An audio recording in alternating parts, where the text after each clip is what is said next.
Episode 6, The Uncensored Abraham. Welcome back to The Unsealing. Let us look at the man Abraham's dossier. In the standard 66-book Bible, the story of Abraham is presented as the foundation of the faith. But if you read the book of Genesis, you are reading a severely redacted summary. The Edomite scribes who translated the Western Bible systematically stripped away the legal context, the spiritual warfare, and the militant righteousness of the man called the Father of the Covenant.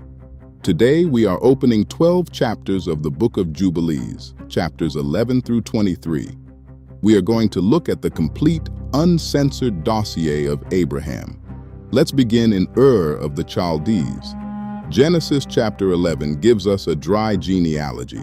It briefly mentions that Abram's brother, Haran, died before his father Terah in the land of his nativity. It gives absolutely no context as to why or how he died. It reads like a random tragedy. But Jubilees chapter 12 unseals the explosive truth. Abram wasn't just a passive man waiting to be called by God. He was a revolutionary. Jubilees records that Abram confronted his father Terah about their idol worship. Abram said, "What help and profit have we from those idols which thou dost worship? For there is no spirit in them, for they are dumb forms." Terah's response is chilling. Terah admits he knows the idols are fake, but he tells his son, "What shall I do with a people who have made me to serve before them? And if I tell them the truth, they will slay me." Terah was trapped by the religious system of his day. But Abram was not. In his 60th year, Abram arose in the middle of the night and literally burned the house of the idols to the ground. When the men of the city woke up, they rushed to save their false gods from the fire. And this is where we find out what actually happened to Abram's brother. Jubilees 12:14 states, "And Haran hasted to save them, but the fire flamed over him, and he was burnt in the fire, and he died in Ur of the Chaldees." Haran didn't just die of old age or illness. He burned to death trying to rescue fake gods from a fire set by Abram. By hiding this event, the Edomite scribes hid the militant, uncompromising righteousness of Abraham's youth. They didn't want you to know that the covenant requires you to burn down the false systems of your fathers. After this, Abram looks up at the stars to observe the seasons, but he has a profound realization. The Creator controls the rain, the sun, and the moon, not the astrology of the Chaldeans. He prays to be delivered from the evil spirits that hold dominion over the thoughts of men. And the Most High responds by giving Abram back what was stolen at the Tower of Babel. Jubilees 12:25 records that the Most High opened Abram's mouth and ears and began to speak with him in Hebrew, the tongue of the creation. The original language, which had ceased from the mouths of men since the overthrow of Babel, was legally restored to the bloodline. Abram immediately takes the ancient books of his fathers, which were written in Hebrew, transcribes them, and studies them for 6 rainy months. He wasn't just walking blindly into the desert. He was armed with the ancient written legal codes of Shem, Noah, and Enoch. Audio cue. Music swells slightly, building tension. Now let us move to one of the most famous stories in the Bible, the sacrifice of Isaac. In Genesis chapter 22, the text simply says, "God tested Abraham and tells him to sacrifice his son." For centuries, people have struggled with this. Atheists use it to mock the Bible. Why would a loving God demand a human sacrifice just to prove a point? Because the standard Bible hid the courtroom.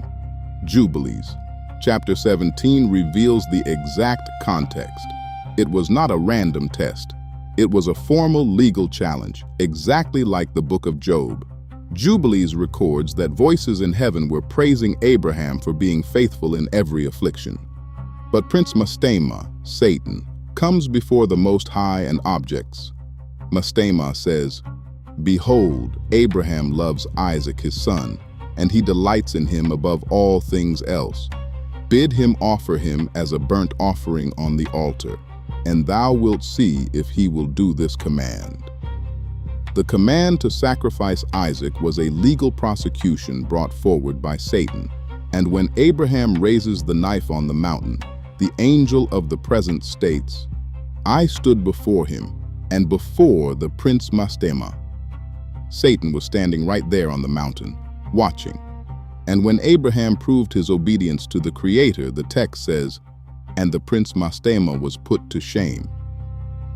The Edomites hid the prosecutor, so you would think the judge was evil. They removed Mastema from the text so the Hebrews wouldn't understand the rules of spiritual warfare, that your afflictions are often legal challenges presented in the heavenly court, and your obedience is what puts the adversary to shame.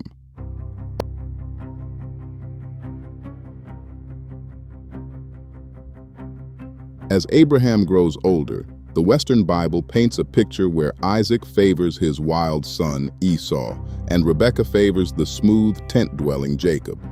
But Genesis leaves Abraham out of the equation entirely. Jubilees chapter 19 completely rewrites this family dynamic. Abraham saw the exact nature of his twin grandsons. The text states, "Abraham saw the deeds of Esau, and he knew that in Jacob should his name and seed be called." Abraham explicitly calls Rebekah and gives her a command.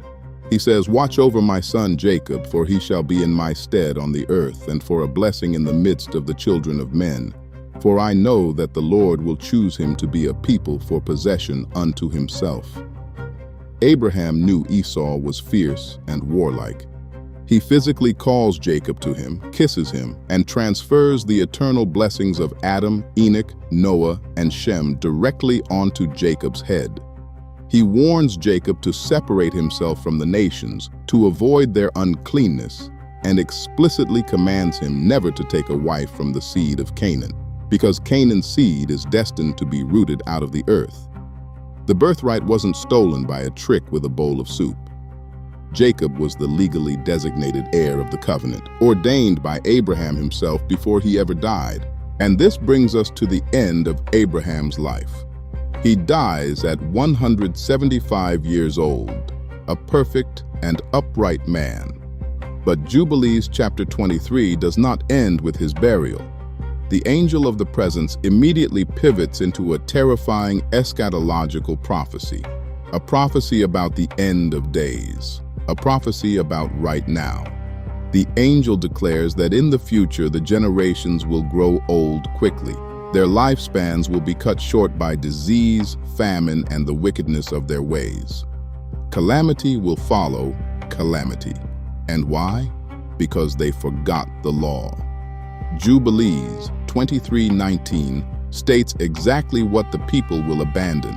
For they have forgotten commandment and covenant and feasts and months and Sabbaths and jubilees and all judgments. They will defile the Holy of Holies with their uncleanness.